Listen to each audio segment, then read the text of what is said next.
All right, now that you've delivered that perfect opening line, their guard is down, they've come back and they've said something to you, it's really important that once you deliver that good morning, you listen to the tone in which they respond. Everybody knows about mirror and matching, and if you don't, it just means that you don't go super excited if they're kind of monotone. You don't go super down low if they're super high and energetic. So once they get that delivery of good morning, you wait.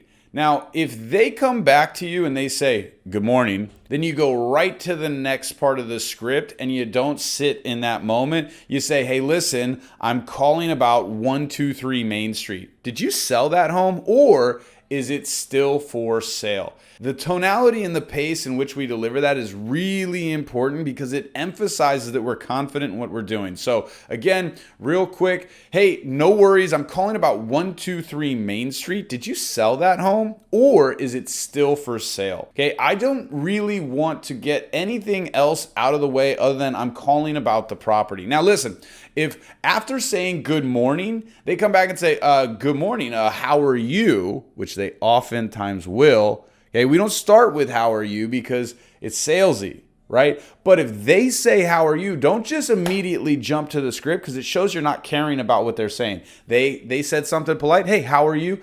You want to respond back with something positive. Now, I know it seems a little bit silly, but I will oftentimes respond with, somewhere between phenomenal and fantastic. I can't really decide yet. How are you? And I do those types of statements, or I'm doing lovely. I do that because the prospects can't help but kind of giggle or laugh or kind of chuckle or be taken back that I'm calling about a home being sold, or they don't know who this is, but they're positive. And if they laugh, it's really hard to be negative towards me. You can't get mad at somebody if you're laughing. Physiologically, it's really, really, really hard. Really hard. So again, if they come out and say, good morning, how are you? You say, oh, I'm doing fantastic. It's a beautiful day. I love what's going on in the world today. How are you? Okay. Show them that you're willing to slow down before you just rush to what you want to talk about. Show them that you're confident enough to sit in this moment and you don't worry about them running away from you. Okay. Now, again, if they come back and they say, good morning, who's this? You say, this is Josh Pono. I'm calling about 123 Main Street. Did you sell that property or is it still for sale? Okay. Once that happens, no matter what they say, oh, we took it off the market. Oh, are you an agent? I'm not interested in speaking to agents. Oh, we're going to relist with the next agent. We're going to do this. We're going to do that. It doesn't matter. Okay. Oftentimes, it's just what we call a knee-jerk reaction to a cold call. They've got their scripts. We've got ours. They're coming out. They've identified you're calling about the house, and they're like, oh, not interested. Or, oh, we're taking a break. Oh, we're not going to sell it right now. Oh, we just got really frustrated, and we don't know when we're going to do it. You literally just say, hey, we're taking it off the market, and we're going to wait for a while. That is exactly why I'm calling. Hey, we hate agents and we don't want to talk to agents. Great. That's exactly why I'm calling.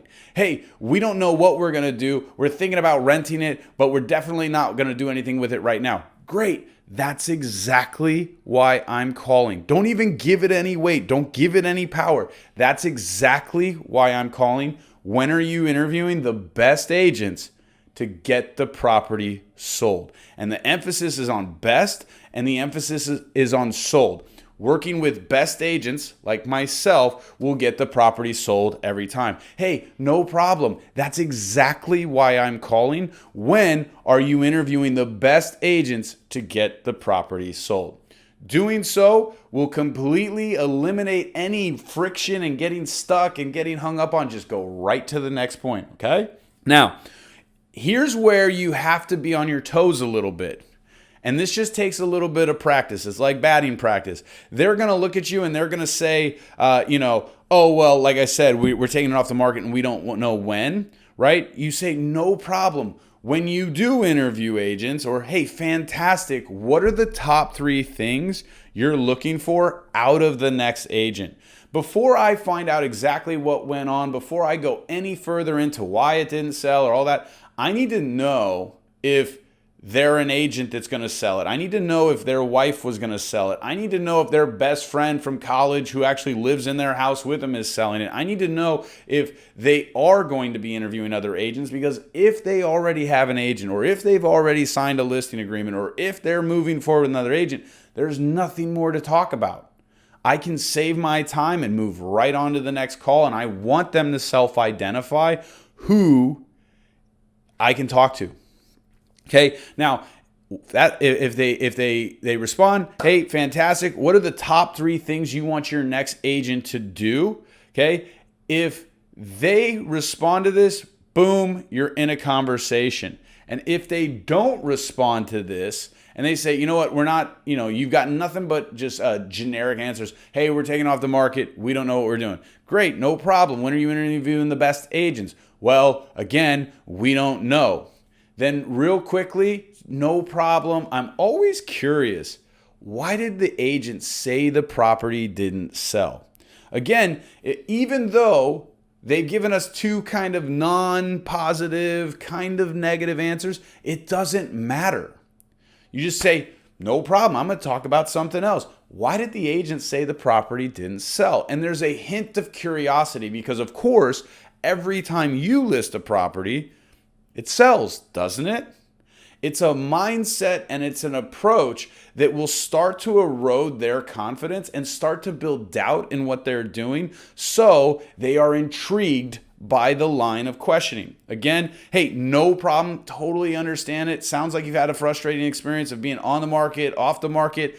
Out of curiosity, why did the agent, the expert, why did they say it wasn't going to sell? Or why did they say it didn't sell? This will get you right into the meat of the conversation. And the best part about this question is that most of the time, it's going to lead to an array of avenues that will allow you to find out why it didn't sell and kind of pick apart the process to show your value. This is something that you want to deliver from the top consistently. You want to plug it in, and don't get hung up on these little individual questions. So real simply, hey John, Josh Pono, good morning. Hey, I'm doing fantastic. How are you? Really great. Awesome. Well, listen, John, I'm calling about 123 Main Street. Did you sell that property, or is it still for sale?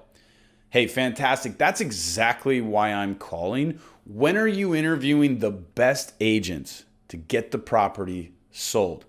Hey, totally understand where you're coming from. I get it. Out of curiosity, why did the agent say that it didn't sell? I'm always curious. Okay, this will get you into the meat of the conversation. Let's go ahead, and once you've nailed this, let's go ahead and go to the qualifying section to make sure that when you're in the meat of the conversation, when you're into the part you really want to be to separate yourself, you've got those questions as well.